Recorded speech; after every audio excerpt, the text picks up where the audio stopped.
ചങ്ങായിമാരെ ഇന്ന് വ്യാഴ്ച മോന്തി അങ്ക് മദീനൊക്കെ പോയിരാന്ന് ഒരു ആശ വന്ന് ഞാൻ സീത സർപ്പിയൊക്കെ വിട്ട് ആടല്ലേ മദീനൊക്കെ പോകുന്ന ബസ്സെല്ലാം ഉണ്ടാക്ക് ഇന്ന് പണിയെടുത്തിട്ട് ബാന്തത്ത് മൂക്കിൻ്റെ കൊടുക്കി എത്തിയിട്ടുണ്ടായിന് ബസ്സിൽ കയറിയിട്ട് ഉറങ്ങിരാന്ന് വിചാരിച്ച് ഏടെ ഉറങ്ങാൻ ബസ്സിൻ്റെ കുൽക്കവും ആൾക്കാർ പഞ്ചായത്താക്കലും കൗജും പിള്ളേരെ കൂക്കലെല്ലാം ആയിട്ട് ഉറങ്ങാനേ കഴിഞ്ഞിട്ടില്ല.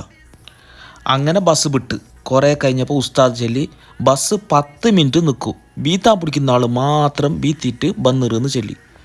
അങ്ങനെ ഞങ്ങളെല്ലാവരും കിഞ്ഞി. ഇവിടെ കുറേ കച്ചവടക്കാർ മേശയിൽ എന്തെല്ലാം വെച്ചിട്ട് വിൽക്കുന്നുണ്ട്, അതെല്ലാം നോക്കിയിട്ടല്ലേ അതിലും ബസ് വിട്ട്. അടുത്ത നേരെ കുബാ പള്ളീൻ്റെ അടുത്തേക്ക് ആടെ പോയിട്ട് ആടുത്തെ കാഴ്ചകളെല്ലാം കണ്ട് 2 റക്അത്ത് സുന്നത്തെല്ലാം നിസ്കരിച്ച്. ആടെ ഒരു പ്രത്യേകത ഉണ്ട്, ആടെ 2 റക്അത്ത് സുന്നത്ത് നിസ്കരിച്ചെങ്കിൽ ഒരു ഉംറ ചെയ്ത കൂലി കിട്ടുമല്ലോ. ആടുന്ന് സീത ഊതുമാലിൻ്റെ അടുത്തേക്ക് പോയി. ആടെ പോയിട്ട് ഊതുമാലെല്ലാം കണ്ട് അവിടെ ദ്വാരുന്ന് അത് കഴിഞ്ഞിട്ട് മദീനത്തേക്ക് പോയി. മദീന പള്ളി കാണുമ്പോൾ തന്നെ മാഷാ അല്ലാഹ് മനസ്സാകെ സന്തോഷം കൊണ്ട് നിൽക്കാൻ കഴിയുന്നുണ്ടായിട്ടില്ല. അങ്ങനെ ആടുന്ന് സൊബിയെല്ലാം നിസ്കരിച്ച്, സൊബിൻ്റെ സമയമായിരുന്നല്ലോ, അങ്ങനെ സൊബിയെല്ലാം നിസ്കരിച്ച് നേരെ നബി തങ്ങളെ മുഖാമിൻ്റെ അടുത്തേക്ക് പോയി സലാം പറയാൻ വേണ്ടിയിട്ട്. എന്നിട്ട് അവിടെ സലാമെല്ലാം പറഞ്ഞിട്ട് പുറത്തേക്ക് ഇറങ്ങിയിട്ടാകുമ്പോൾ കുട വളർന്ന സമയം.